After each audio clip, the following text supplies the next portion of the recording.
Ako nga pala si Erwin Bise, yung mga hindi nakakilala ako sa Erwin Bise. Hindi ko na ulitin ako sa Erwin Bise. Yun lang naman yun. Kaya ako dito nag-stay sa Bicol kasi yun nga, kasi nakita ko yung Bicol area, medyo malaki rin. Siyempre malaki. Pero sabi ko, mas malaki ang Bicol. Alam niyo bakit? Nandito tayo eh. Ganun lang yun, di ba? Kung kaya ng Manila, siyempre kaya rin ng Bicol. Tama ko. Tingnan mo kung sila, nakapag-produce sila ng 50 kada batch, ano pa kaya tayo?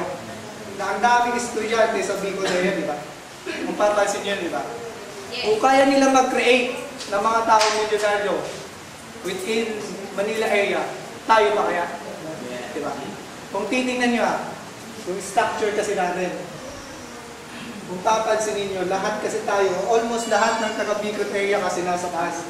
Ngayon, hahayaan nyo ba na tayo bumagsak? Hindi. Oo, hindi! Hindi! Ganun lang yun. Ngayon, kung titingnan yung structure yan. Sa 1,750 kaya, ilan kaya ang kaya natin maka-8 dyan ng mga tao? Ilan sa tingin nyo? Ganun lang yun. 1,750. Ang gusto ko ma-create ng Bicol area, sabi nila, target nila within 3 years, 500,000 na members. Kasi nga, 500,000 na members. Sabi namin, kung 500,000 lang na members, wag na lang kayo mag-target. Kaya-kaya ng Bicol area yun. Yeah! Yun. 500,000, kaya-kaya natin yan. Ngayon pa lang Sipin mo, tayo kasi, marami tayong kakilala, hindi lang dito, di ba? May tayong kakilala sa Tarlac. May tayong kakilala sa Cebu. Di ba? Manila area, kahit ako, maraming kakilala sa Manila area, di ba? Kahit ang mga kliyente ko sa bangko, marami rin. Kaya ngayon, pag sinabi nilang 500,000, sana, or kukunin natin kahit nakalahati ng 250,000 na members. Kasi pangarap ko, na at least may 30 akong tao na ginawa akong milyonaryo. At least may legacy, di ba? Yeah, legacy kasi kailangan ko. Yan, ganun lang yan. Legacy. May makita ko, makasalubong ko, si DJ pala, may-ari na pala ng isang company.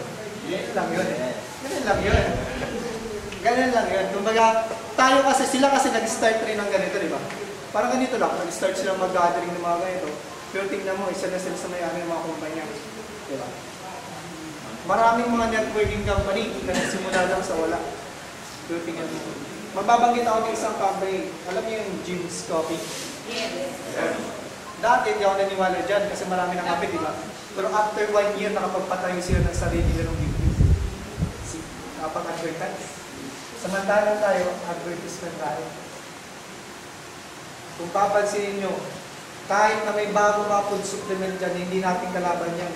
Kasi unang-una, saan pa sila pupunta kundi sa advertisement, di ba? Di ba? Yes! Ganun yun. Advertisement. Tsaka 1,750 lang tayo. Yung history ng My Ads Link kasi, ang talagang kakilala mo, si Sir ka lang, si Sir Vic. Nagkakilala kami. Actually, nakwento ko na ito dati. Nagkakilala kami sa Fresh World. Nasa una na ako, katulad nyo. Hindi na ako sa una. Alam niyo yung sakit dati na mayroon pa ganyan. Yung mismong dalawang stick nito. Ganyan, di ba? Maniriksat. Si Sir Vic, habang nagsasalita, napansin niya. Sabi ko, ba't ganun naman ang gano'n? Una, sinita niya ako, may sakit ka ba iyo? Sabi ko, wala naman po. Pangalawa, kaya nung ulit niya ako. Tapos nung pagpangatlo na, sinabi ko na yung dahilan. Kung bakit ako galaw ng galaw, ilag ng ilag. Kasi every time kasi nagsasalita ang isang speaker, hindi natin may iwasan, di ba? May community lang si Kalaway. Ako yung receiver. Kaya galaw ako ng galaw.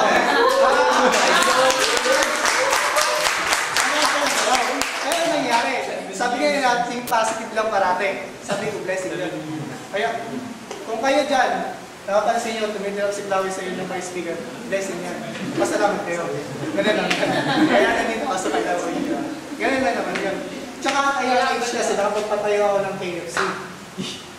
Sino? KFC. KFC. KFC. Alam niyo ba KFC? Alam niyo ba KFC? Yes. Yan. Oo naman. At yung age kasi, no, magpatayo ng KFC. KFC lang kasi ang kaya kong gawin. Yun lang, KFC. Mayroon ako sa eskwelahan, 3 eskwelahan ang mayroon ako. Mayroon ako sa Masbate High, mayroon ako sa MC, Masbate College. Tapos mayroon rin ako sa Liceo de Masbate. Alam niyo ba ang KFC? Sikat na sikat. Alam mo yun? Alam namin. KFC! Mayroon ako KFC. KFC. Kikiam, fishball, tsaka chicken ball. Sa mga eskwelahan. Pero at least mayroon akong ganun. Salamat yan, Ina. Yes, salamat yan. Ayun, ganun lang yan. Wala, corny. Ganun lang yan. Next ko lang kasi si Janina kanina sabi ko may joke ako kaya magpalakpak ako. Yan, ganun yan. Ganun yung networking. So, bali, napasimple lang naman ng networking. Sabi natin, kailangan natin ng dalawa. Sa dalawa na yan, tayo mag-create ng isang ganito. Alam niyo kung bakit? Nagawa ko nga eh. Kayo pa kaya? So, ang babata niyo pa eh. Kumaga ako, nag-start kasi ng networking 20 years old.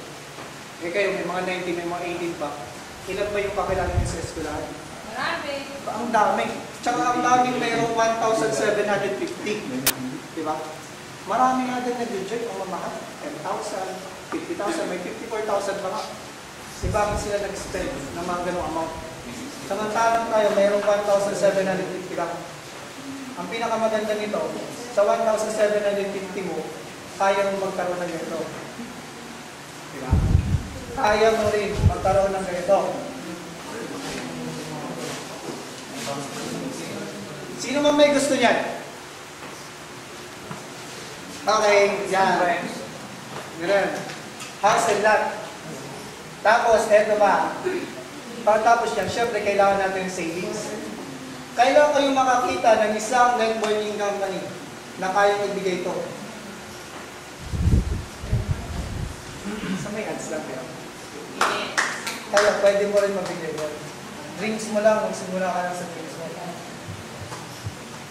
Yan ang pinaka-importante. Yan ang bubuhay sa'yo.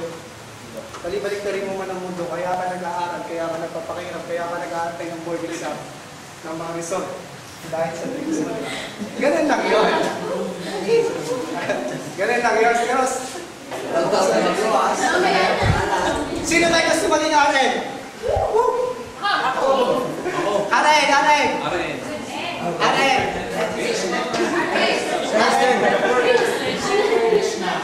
Rich na gusto nyo? Pwede naman registered networker kahit hindi kayo makapasal. Baka papasa kayo, alam niyo kung bakit? Siyempre, nandito kami. Ganun lang yan. Nandito kami. Nandito kung bakit? Ano, marami tayo. Wala lang yun. Gusto ko lang na ipalam sa lahat sa buong mundo na rin naman. May ads din ka. Kung walang may ads din. Ganun lang yan. So, yun. Okay.